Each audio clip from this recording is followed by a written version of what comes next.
कि मेरे भाई की मृत्यु हो गई है। जब वापस आए तो आकर के देखा क्या, कुटिया में प्रवेश किया तो गांव के बाहरी लोगों ने बता दिया था, भैया गोकर्ण जी आप घर मत जाना, आपका भाई प्रेत बन के लगने लगा है। क्या लोग कहते हैं कि भैया उस रास्ते में मत जाना, वहां पर चुड़ैल और भूत रहता है, लोगों ने बताया। लेकिन गोकर्ण जी ने कहा जो मेरा भाई है उसे कष्ट है तो मैं पता लगाऊंगा कि ये कष्ट मेरे भाई को असलियत में है तो मेरा जीना व्यर्थ है। एक भाई आनंद करे और एक भाई कष्ट में रहे, ऐसे भाई का होना क्या मतलब है। भाई को कष्ट हो और भाई सुख से रहे, चैन से रहे। अरे प्यारे भाई तो भरत भैया जैसा होना चाहिए।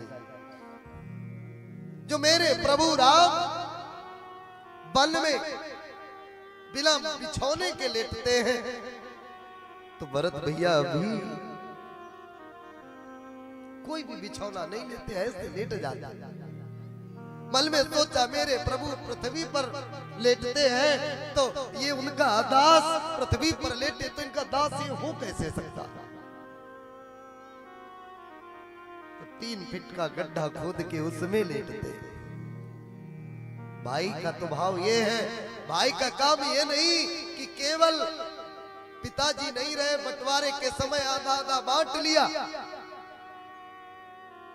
भाई का मतलब ये है कि अपने भाई के, चलो अच्छी बात है आपने बांट भी लिया ठीक है, लेकिन केवल जमीन नहीं, भाई के कष्टों को भी बराबर बांटो प्यारे। गोकर्ण जी आए, सन्मुख देखा प्रेत अनेक अनेक रूपों में दिखाई दे रहा है। देख करके गोकर्ण जी को अचंभा हुआ, आखिर ये है कौन। कहीं भैंसे के रूप में, कहीं सिंह के रूप में, कहीं सुअर के रूप में बार बार दिखाई देता है। गोकर्ण जी ने हाथ में जल लिया, ब्रह्म गायत्री फूंकी और उस प्रेत के ऊपर जल का छींटा मारा। प्रेत के अंदर बोलने की शक्ति आ गई। प्रेत बोलने लगा, अहम भ्राता त्वदीयोऽस्मि द्वन्द्वकारीति नामतः स्वकीयेनैव दोतेन ब्रह्मत्वं नासितं मया। हे मेरे भाई, अहम भ्राता त्वदीयो अस्मि द्वन्द्वकारीति नामतः, मैं आपका ही भाई भ्राता बंधु द्वन्द्वकारी हूं। द्वन्द्वकारीति नामतः, मेरा नाम द्वन्द्वकारी है। और स्वकीय नैव दोषेण, स्वयं के किए हुए दोष मेरे इतने पाप कर्म प्रबल हैं कि आज मैं ब्रह्मत्वं नासितं मया, मैंने जन्म तो ब्राह्मण कुल में लिया लेकिन हमने कर्म तो निकृष्ट किए जिसके कारण ब्रह्मत्वं नासितं मया, मेरा ब्रह्म तेज नष्ट हो गया। आज मैं इस स्थिति में हूं। ये कह के द्वन्द्वकारी वो प्रेत रोने लगा। हे मेरे भाई,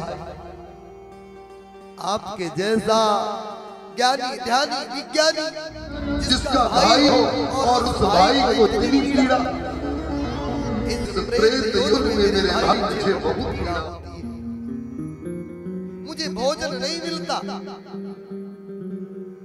प्रेत को भोजन क्या मिलता है? जो आप अपने नाली से बाहर के हो घर से, उस समय जो चला जाता है उसी के अन्न से लिपटा हुआ जल पी करके प्रेत जीवित रहता है। प्रेत का जो मुख होता है सो चक्रे सुई नोक के बराबर होता है। पेट बड़ा सा। क्या कभी भी उसकी भूख मिटती होगी? कितना कष्ट होता है। कहा मेरे भाई इस प्रेत योनि में मुझे बहुत कष्ट है, एक काम करो मेरे भाई, मुझे इस योनि से मुक्ति दिला दो। गोकर्ण जी ने कहा भैया मैंने तो तेरे जो पिंडदान किया था। कहा अच्छा पिंडदान?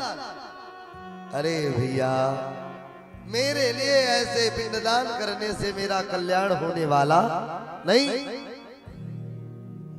भगवत प्रेमी भक्तजन कृपया ध्यान पूर्वक सुने। जो भी लोग गया के लिए जाते हैं, अभी कुछ दिन पहले लोग गया गए थे, पितृपक्ष में भी जाते हैं, वो लोग कृपया सावधान हो जाए।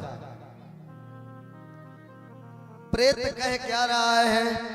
गया श्राद्ध सते नापि मुक्तिर्मे न भविष्यति। हे मेरे भाई, गया श्राद्ध सतेना, आपने एक गया में जाकर के पिंडदान किया, ऐसी 100 गया कर दो, लेकिन मेरे भाई मेरा मोक्ष नहीं होने वाला। तो जो लोग गया जाते हैं उनके लिए नियम है, गया करने के बाद भागवत सुनने का नियम आज भी है।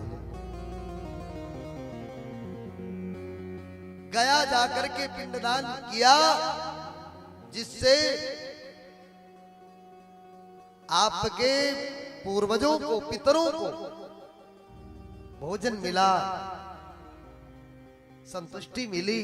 इंतजार करने लगे कि अब लगता है मेरा बेटा भाई मेरे कल्याण के लिए कुछ और करेगा, भगवत चिंतन करेगा, भगवान का भजन करेगा।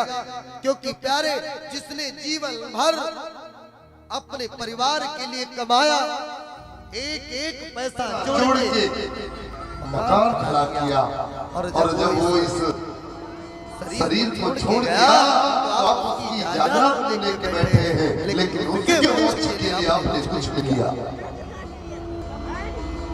आप कभी भी सुखी रह सकते, दल माने से केवल आप अपने शारीरिक सुख प्राप्त कर सकते हैं।